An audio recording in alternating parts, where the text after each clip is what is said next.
Welcome back, guys, to Making Adventure.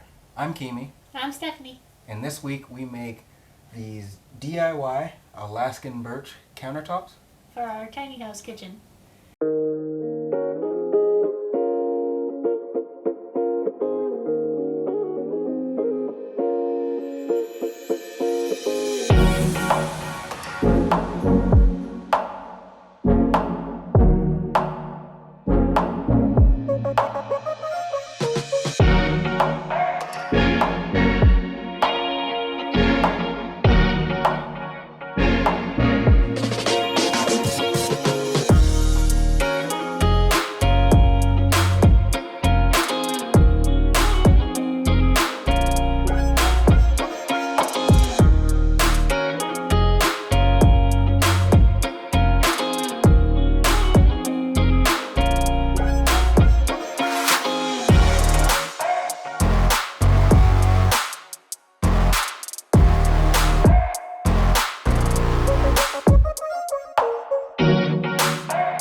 So we've had some birch in our wood kiln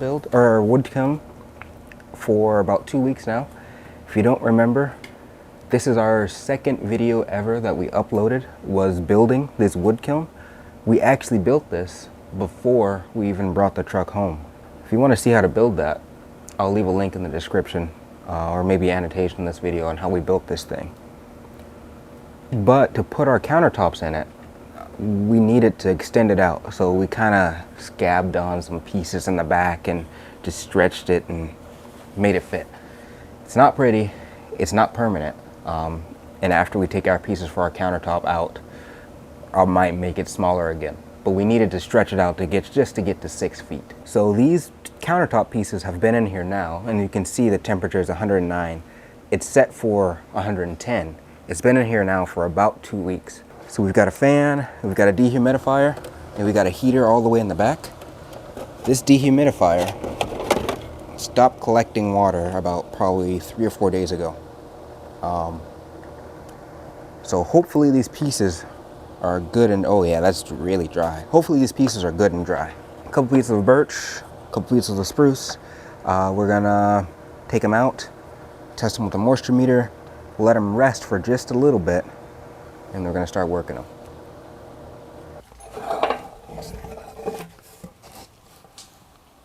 Okay, so I've got my little cheap moisture meter, same thing that I've had for the last four or 5 years. You just stab these two sharp ends into the wood and it gives you a percentage.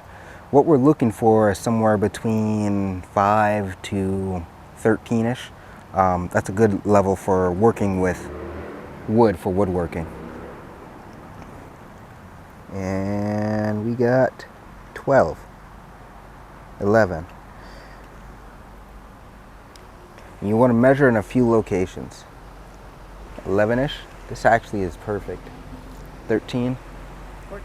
This is good. You don't need to see me test every single piece, but that's what we're gonna do.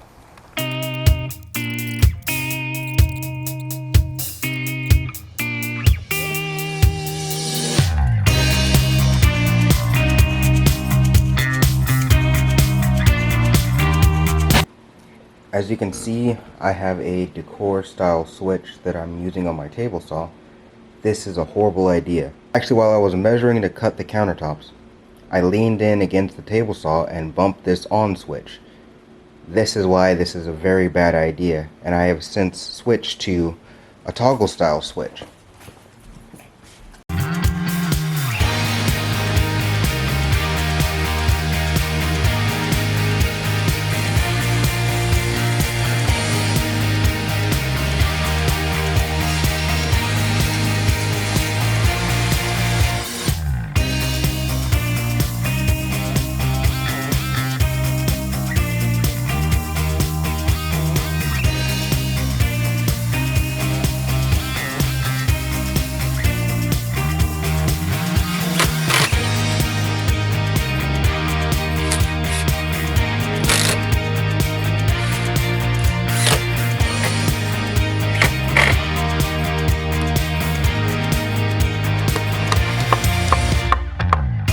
that we got this jig built, I've got this piece of wood pressed against those screws you saw me running in from this way.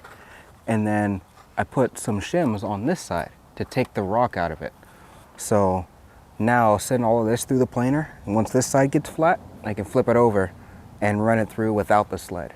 And then that's how we get flat pieces of live, well, it's not live, well, it's live edge. It's not gonna be live edge when we get done. This is how you get some wood you can work with from rough sawn lumber.